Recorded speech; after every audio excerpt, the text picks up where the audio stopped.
Morning student. आज पाठ 4 घमंडी कौवा के बारे में समझाने जा रही हूँ।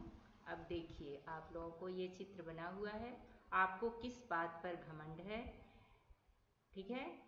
फिर नीचे है घमंड करने पर आपको कैसा लगता है।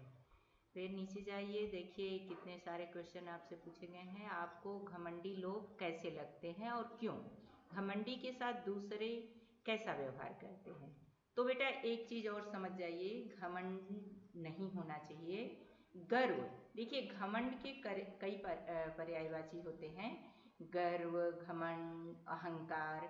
लेकिन सारे का ये जितने भी शब्द हैं हर वाक्य में अलग अलग प्रयोग किया जाता है। अहंकारी नहीं होना चाहिए, घमंडी भी नहीं होना चाहिए, लेकिन आपको अपने ऊपर गर्व होना चाहिए। क्यों जानते हैं, जैसे आप पढ़ाई में आप अच्छा अंक प्राप्त करते हैं एग्जाम में, तो आपके गर्व की बात होती है, ठीक है। तो अब देखिए गर्व शब्द का प्रयोग आप अच्छे के लिए करते हैं, ठीक है। अब नीचे जाइए, आप चैप्टर देखिए, समझिए। इसमें वही बताया गया है, किसी तालाब में एक हंस दंपति रहता था, दोनों मतलब पति पत्नी। तालाब के किनारे एक पेड़ पर बैठा कौवा रोजाना हंस दंपति को पानी में अटखेलियां करते देखा करता था। तालाब में तरह तरह के क्या रहते थे, जल पक्षी रहते थे। जरा सी आहट से ही वे उड़ जाते थे, आसमान में कुछ देर तक चक्कर लगाकर फिर अपनी जल क्रीड़ा में मग्न हो जाते थे, यानी उसी जल में आ जाते थे और खेलने लगते थे, ठीक है। कौवा जब भी देखता हंस दंपति को पानी में ही पाता। एक दिन कौवे से रहा नहीं गया, यानी उसके अंदर क्या हो गया, जलन की भावना। वह समीप जाकर बोला, क्या तुम जल पक्षी नहीं हो? भाई जल पक्षी ही समझ लो, हंसिनी ने मुस्कुराते हुए उत्तर दिया।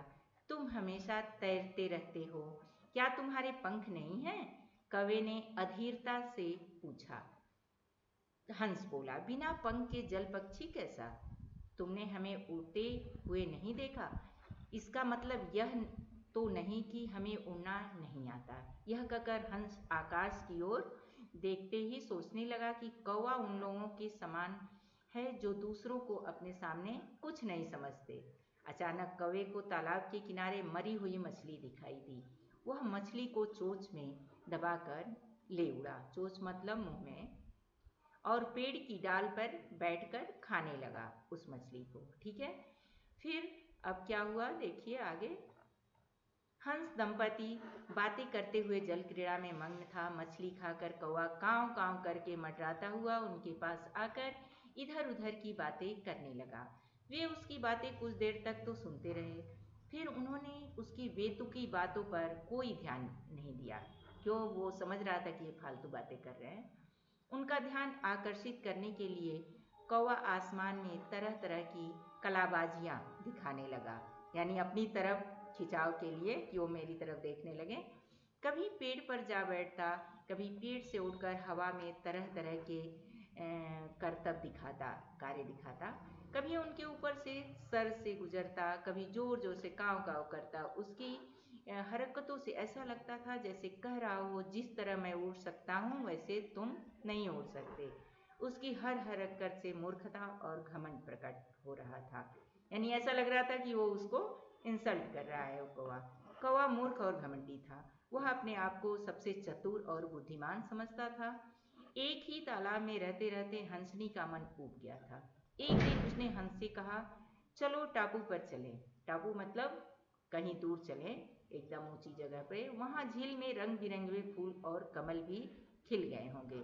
बात तो तुम ठीक कह रही हो, कौवे को भी पता चल जाएगा कि हम सचमुच जल पक्षी हैं और उड़ सकते हैं, यानी दोनों हम काम कर सकते हैं। हंस ने पेड़ पर बैठे कौवे की ओर इशारा करते हुए कहा, ठीक है चलो, जल्दी चलो। यह कहकर हंसनी ने पंख फैलाए और आकाश में उड़ गई। हंस भी उड़ गया। दोनों धीरे धीरे टापू की ओर बढ़ने लगे। कौवा भी उड़कर उनके पास जा पहुंचा और बोला, अब मजा आएगा। कौवा तेज गति से यानी तेज रफ्तार से क्या उधर जाने लगा, ठीक है। फिर आगे देखिए। उसे देख हंस हंसनी ने मुस्कुराकर अपनी गति धीमी कर ली, यानी धीरे से अब उड़ने लगे। कौवा और आगे निकल गया और बोला, शाबाश, थोड़ा और तेज चलो, आओ मेरे बराबर उड़ो। कौवे की ललकार सुनकर हंस दंपति ने मुस्कुराकर थोड़ा ऊंचे उठकर अपनी गति बढ़ा दी। उनकी तेज गति देखकर कौवे के होश उड़ गए। वह सोचने लगा, अब तो इनके साथ उड़ना बहुत कठिन है, इनके पीछे पीछे उड़ने में ही मेरी भलाई है। उड़ते उड़ते वह थक गया था। उसके पंख जवाब देने लगे थे। वह कभी पंखों को आराम देता तो कभी चोंच खोलकर फेफड़ों में जोर जोर से हवा भरता।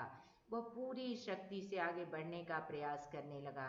थकान के मारे उसकी सांस फूलने लगी। आंखों के सामने क्या छाने लगा? अंधेरा, यानी एकदम बुरी तरह से वो थक गया था। कवि की दुर्दशा यानी उसकी थकावट को देखकर दंपति हंसनी को हंसी आ गई, पर हंस को कौवे पर तरस आ गया। उसने सोचा, यह अपनी मूर्खता से मारा जाएगा। अब न तो यह हमारे साथ टापू पर पहुंच सकता है और न वापस लौट सकता है। हंस ने कौवे पर दया दिखाते हुए उसने कहा, देखो भाई, यदि तुम थक गए हो और उड़ा नहीं जा रहा हो तो मेरी गर्दन पर बैठ जाओ। सेखी में कुछ नहीं रखा है। सेखी मतलब समझते हैं, यानी अपने घमंड को दूर करो और आओ हमारी सहायता लो।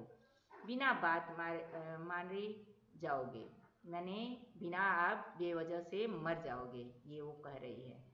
हम तुम्हें तालाब के किनारे छोड़ आएंगे। ठीक है। अब कौवा सोच में पड़ गया। अब नीचे देखिए अब क्या कर रहा है। हंस की बात मान लेने में ही कौवे ने अपनी भलाई समझी। उसका घमंड चूर-चूर हो गया था।